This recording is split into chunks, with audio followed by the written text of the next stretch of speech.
And shakers. मार्च 29 को India में 2 भूकंप आए। एक से नॉर्थ इंडिया हिल गई और दूसरे से पूरी बीजेपी। दूसरा भूकंप तब आया जब जयललिता जी ने सोनिया जी को टी पार्टी पे बुलाया। इस टी पार्टी के होस्ट थे हार्वर्ड यूनिवर्सिटी के एक्स प्रोफेसर डॉक्टर सुब्रमण्यम स्वामी। अब तो आप समझ गए होंगे कि हार्वर्ड यूनिवर्सिटी में क्या पढ़ाया जाता है। चाय पिलाओ और पॉलिटिक्स में सरवाइव करो। सोनिया जी बोली, मैं और Jayalalithaa ji we are very old friends. मतलब तो यह हुआ कि जयललिता जी ने भी अपना बचपन इटली में बिताया है। लगता तो नहीं, हो तो पता नहीं।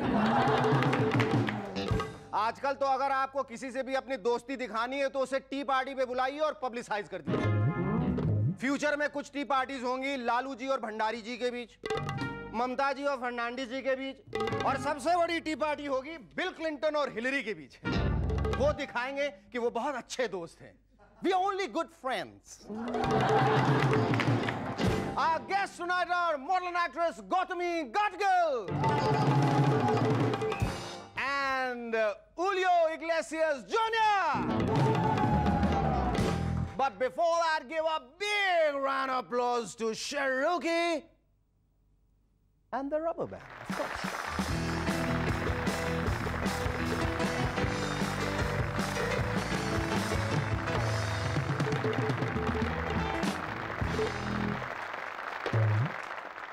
Hello and welcome back to Movers and Shakers. ये पॉलिटिक्स बहुत डेंजरस प्रोफेशन है। आपको ऐसी आदतें लग जाती हैं कि आप अपनी जान दे सकते हैं लेकिन वो आदतें नहीं छोड़ते। आपने ध्यान दिया होगा कि हमारे बहुत सारे लीडर्स पार्लियामेंट या पार्लियामेंट के बाहर कोई इंटरव्यू नहीं देते, बल्कि no no no no no no no sorry sorry no, ऐसा करते हुए दौड़ते हैं और फिर अपनी एसी कार में जाके बैठ जाते हैं। फिर खिड़की रोल करके पूछते हैं, यस पूछिए। तब तक तो पीछा करते करते बेचारे रिपोर्टर्स की सांस फूल जाती है और वो पूछते हैं, सर नेताजी कहते हैं लगता है आप लोगों को कुछ नहीं पूछना है, ड्राइवर चलो गाड़ी चलाओ।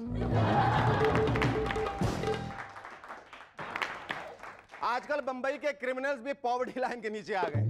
अब वो अपने हथियार किराए पे देने लगे, हायर एंड फायर स्कीम। लेकिन इनकी आईक्यू को क्या हो गया भाई? क्या हो गया इनकी आईक्यू को? वो क्या सोचते हैं कि कोई 200 रुपए में उनसे रिवॉल्वर लेकर और फिर किसी बैंक से 25 लाख रुपए लूटकर उन्हें रिवॉल्वर लौटाने आएगा? हद हो गई। अरे वो तो लॉयन का हेलीकॉप्टर लेकर मुल्क की सरहद छोड़ के बहुत दूर निकल जाएगा। बंबई में एक ओवर एम्बिशियस क्रिमिनल ने पिछले दिनों एक आदमी को लूटा और साथ साथ बगल में खड़े एक पुलिसमैन का राइफल भी छीन के भाग गया। बेचारे उस पुलिसमैन ने क्या किया होगा? कुछ नहीं, उसने भी ठुमका मारा होगा और फिर गाना गाया होगा। ये साइंटिस्ट भी पता नहीं क्या क्या इन्वेंट करते रहते हैं। Just have a look at this new product लोको केश।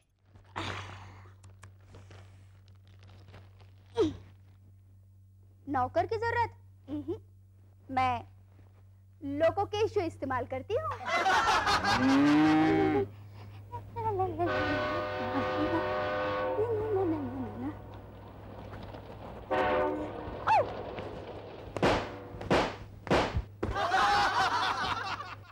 गुंडों से चिंता? मैं लोको केश जो इस्तेमाल करती हूँ।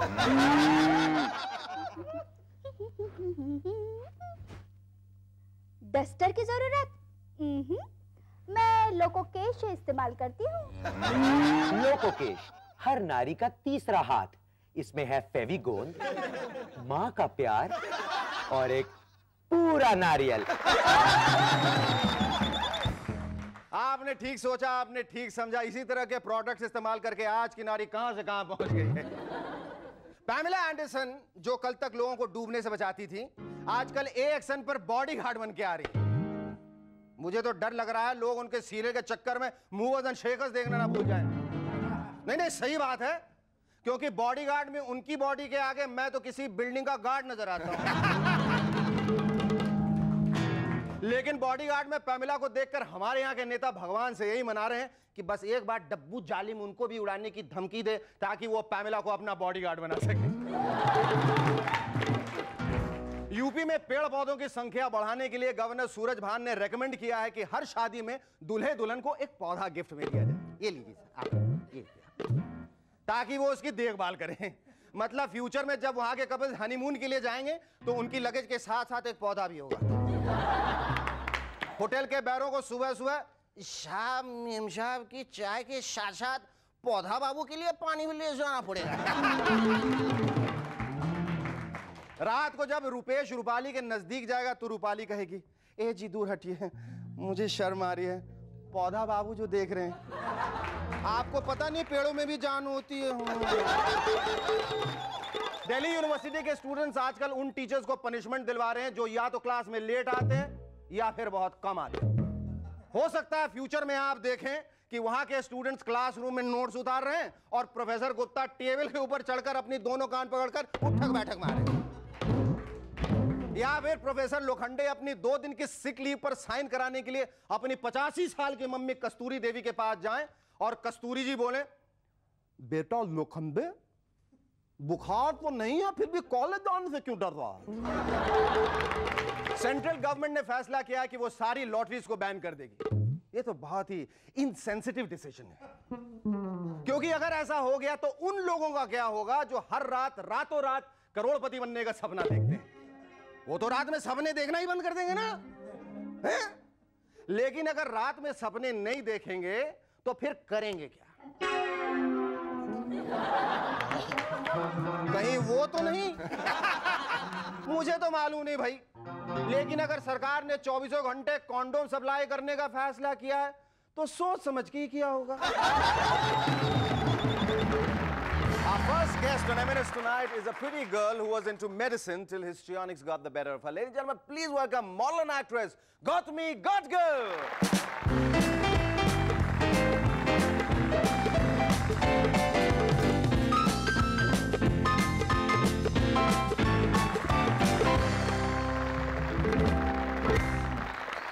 Gautami, thanks for coming on M&S. I should thank you guys here for calling me here. तो ऐसा करते हैं कि आज से कोई म्यूचुअल एडमिरेशन सोसाइटी या म्यूचुअल बैक स्क्रैचिंग सोसाइटी शुरू करते हैं। मैं जो कहूंगा मैं आप तारीफ में फिर वैसा कुछ कहिए। बहुत जरूरत है शो को इसकी। अच्छा, नहीं जरूरत नहीं है वैसे, तो show is good, really good.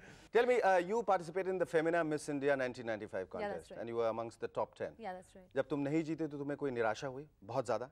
नहीं, बिल्कुल नहीं, निराशा तो हुई in the sense I was a bit upset because I tried really hard, worked hard, and I wanted to be there, wanted to be Femina Miss India with a crown on my head and saying hello.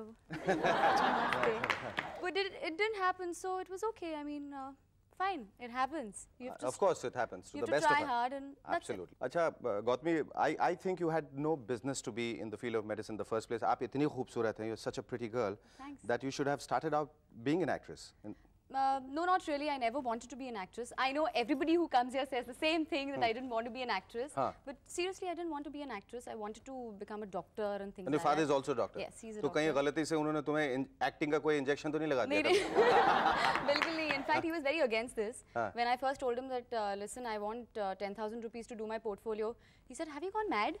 तुम पागल हो गई हो? ये लो 10,000 रुपए. Go and buy some books and study and get back to it. And this is all humbug and nonsense. So I was like, okay. फिर कैसे convince किया तुमने उनको? कन्विंस यानी वो हो गए कन्विंस अपने आप ही। पोर्टफोलियो के बाद? हाँ। नहीं, पोर्टफोलियो के बाद नहीं, उसके पहले ही। He was sure that I wouldn't go astray and I knew what I wanted to do in life. So he was okay with it. So when that happened, and I said, let's give it a, give it a try, give it a shot. And I said, fine, and I got into modeling. सबसे पहले तूने modelling की? हाँ. Because you wanted to become an actress? No, I didn't want to become an actress. No? You just wanted to become a model? Yes. Oh. So then why did you become an actress? I got into it. I drifted, Oh, you've been drifting. You just have a check on you. You've just been drifting too rapidly. But I've been drifting in the positive, in the right yes, direction. Absolutely, absolutely. So it's not a problem. And I just got into it by chance, and it happened that I gave an audition, got through it, got into a serial, and that's about it. Hello and welcome back to M&S once again. Yes, Gautami, you were talking about your first break in serials. वो भी by chance ही हो गया कि मैं college से आ रही थी और मुझे संवाद वीडियो से एक फ़ोन आया मिस्टर राकेश चौधरी का, और उन्होंने कहा कि एक ऑडिशन है तो आ जाओ. तो ऐसे ठीक है, मैं आ जाऊंगी. तो वर्ली में उनका ऑफिस है, तो मैं चली गई वहाँ पे और ऐसे दरवाज़ा खोला and there were like these 100 people who were sitting there. और लेके एक और आई फंसने के लिए. God, 100 people for an audition? No, forget it. And I was about to walk out of the office when Mr. Rakesh Chaudhary himself he came in and he said, "Why are you running away?" And I said, "नहीं sir, नहीं होगा और exams है और ऐसे ही कुछ बोल दिया." मैं कैसे भूले भटके इधर जा रही थी, गलती से इधर आ गई. गलती से नहीं, वैसे तो मुझे पता था. मतलब उन्हें कन्विंस कर सकती थी. हाँ, तो उन्होंने बोला नहीं, एक wait for 5 minutes and we'll see what happens. So I said, okay. I waited for 5 minutes. He called me for the audition next. I gave the audition and I forgot about it. क्या था audition में? क्या करना था? कुछ ऐसे रोने धोने का सीन करना था कि माँ तुम मुझे छोड़कर नहीं जा सकती माँ, प्लीज माँ, ऐसे कुछ किया था मैंने। तो शायद वो इम्प्रेस हो गए उससे और फोन किया उन्होंने। क्यों इम्प्रेस हो गए? तुम ये घर में अक्सर करती हो? नहीं, घर में वैसे जरूरत नहीं पड़ती, मम्मी को जरूरत पड़ती है ज्यादा। अच्छा। तो उन्होंने मुझे फोन किया 2 महीने बाद और कहा कि you're through and you're doing the lead role and I said yeah. And I was not prepared for this. And he said, "Come for the shoot." And I went for the shoot. I really enjoyed it there. पहले दिन फिर ये तो नहीं लगा कि इतने सारे टेक्नीशियंस मुझे देख रहे हैं, कैमरामैन टीचर देख रहे हैं, actor.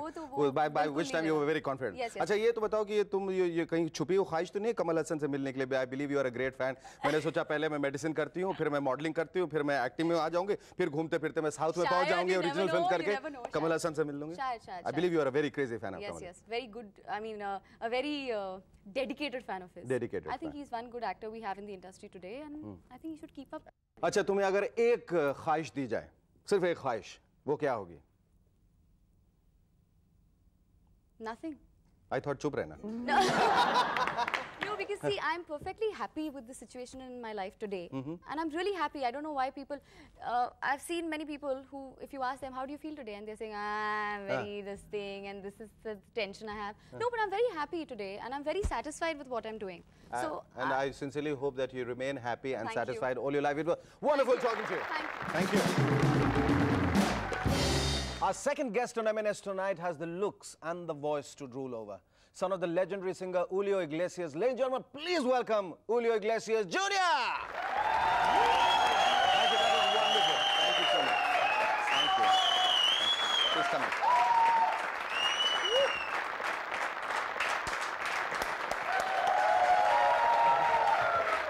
That's Julio, that's Dortmund. Please sit.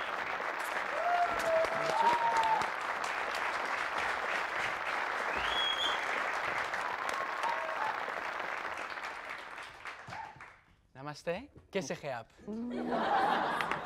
मैं पहले बहुत बुरा था लेकिन तुम्हारे आने के बाद बहुत अच्छा हो गया. Which means I was terrible, but after you sang the song for me and after you came on our studios, I'm feeling good. Thank you very much. Thank you so much. You know, I heard this song, Give Me One More Chance, and all I want to tell you is that I want to give you lots of chances to sing this. The only thing I want to tell you is, or ask you, is for an encore. It's so good. Thank you very much. And I believe it's from your debut album, Under My Eyes. Under My Eyes, yes. And how did you think of becoming a singer? Is it just because you are the son of the legendary singer Julio Iglesias, or was there any other reason? No, I've always loved the music industry, everything that comes. I just love music. My whole life I play guitar and I've been writing my own music for a long time. And now finally in 1999 is when I have a chance to come out with my first album. I'm extremely excited, very happy. Traveling the whole world promoting this album, and I can assure you it's going to be a big hit because I haven't heard this kind of cool music for decades now. oh, thanks. Really, it's really good.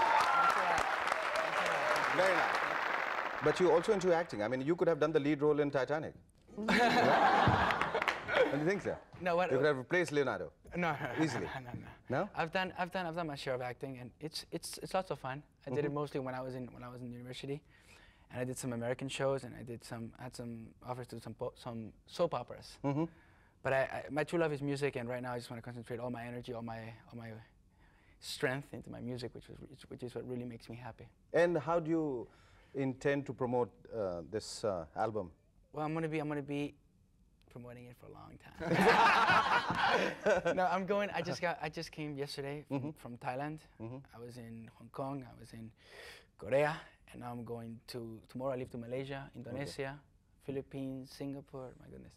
So it's going to be a long trip, but I'm very happy to be traveling because it gives me a chance to actually meet a lot of people and just learn a lot. We'll talk more about that after the break. Stay with us. We'll be back in a moment to talk some more with Julio Iglesias.